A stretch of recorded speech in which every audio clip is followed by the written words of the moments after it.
जय भीम दोस्तों, आज हम आपको बताते हैं भारत की सबसे बड़ी दलित पार्टी के बारे में, जो दलित, पिछड़ों, आदिवासी और गरीबों की पार्टी, जिसका वोट प्रतिशत 19.30% है। जी हाँ दोस्तों, हम बात कर रहे बहुजन समाज पार्टी की। बहुजन समाज पार्टी को मानव काई राम जी ने बनाया था। बहुजन समाज पार्टी बसपा भारत की एक राजनीतिक पार्टी है जो मुख्य रूप से दलितों, पिछड़े वर्गों और अल्पसंख्यकों का प्रतिनिधित्व करती है। ये पार्टी उत्तर प्रदेश में सबसे बड़ी दलितों की पार्टी है और कई बार उत्तर प्रदेश की सरकार भी बना चुकी है। बसपा के संस्थापक और मुख्य नेता कांशीराम और मायावती रहे हैं। पार्टी का मुख्य उद्देश्य दलितों, पिछड़ों और अल्पसंख्यकों का सामाजिक और आर्थिक उत्थान करना है। मायावती भारतीय राजनीति में एक प्रमुख नेता है। मायावती का जन्म 15 जनवरी 1956 में उत्तर प्रदेश के मेरठ में हुआ था।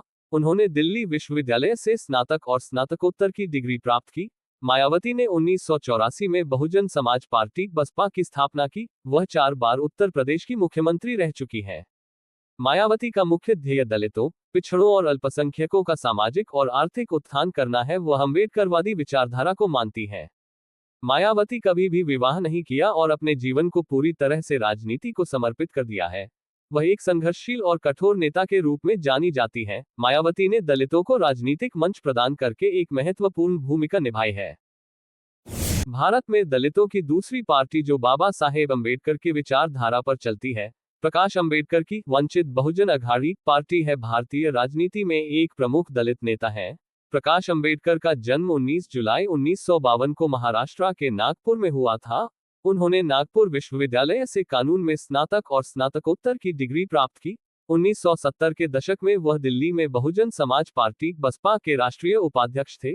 1989 में उन्होंने गोवा में अंबेडकर युवा संगठन की स्थापना की। 2009 में उन्होंने वंचित बहुजन अघाड़ी पार्टी की स्थापना की। राजनीतिक विचारधारा, प्रकाश अम्बेडकर अपने पूर्वज डॉक्टर भीमराव अंबेडकर के दलित अधिकारों और सामाजिक न्याय के विचारों को आगे बढ़ाने में लगे हैं। वह दलितों, पिछड़ों और अल्पसंख्यकों के उत्थान पर ध्यान केंद्रित करते हैं। व्यक्तिगत जीवन, वह एक संघर्षशील और प्रतिबद्ध नेता के रूप में जाने जाते हैं। उन्होंने अपने जीवन को राजनीति और सामाजिक न्याय के लिए समर्पित कर दिया है। वह दलितों के मुद्दों पर लगातार आवाज उठाते रहे हैं और उनके अधिकारों के लिए लड़ते हैं। उन्होंने कई बार जेल जाने की कीमत चुकाई है। रामदास आठवले भारतीय राजनीति में एक प्रमुख दलित नेता है। यहाँ उनके बारे में कुछ महत्वपूर्ण जानकारी है। रामदास आठवले ने 1999 में Republican party of India RPI की स्थापना की। आरपीआई एक दलित केंद्रित राजनीतिक पार्टी है जो डॉक्टर भीमराव अंबेडकर के विचारों पर आधारित है। रामदास आठवले का जन्म 1 दिसंबर 1957 को महाराष्ट्र के औरंगाबाद में हुआ था। उन्होंने कानून में स्नातक की डिग्री प्राप्त की और उच्च शिक्षा संस्थानों में प्रोफेसर के रूप में काम किया। 1970 के दशक में वह बहुजन समाज पार्टी बसपा में शामिल हुए और पार्टी के राष्ट्रीय महासचिव बने। 1990 के दशक में उन्होंने Republican party of India RPI की स्थापना की। वह कई बार लोकसभा और राज्यसभा चुनावों में उम्मीदवार रहे हैं। आठवले डॉक्टर भीमराव अंबेडकर के विचारों और दलित आंदोलन को आगे बढ़ाने में विश्वास रखते हैं।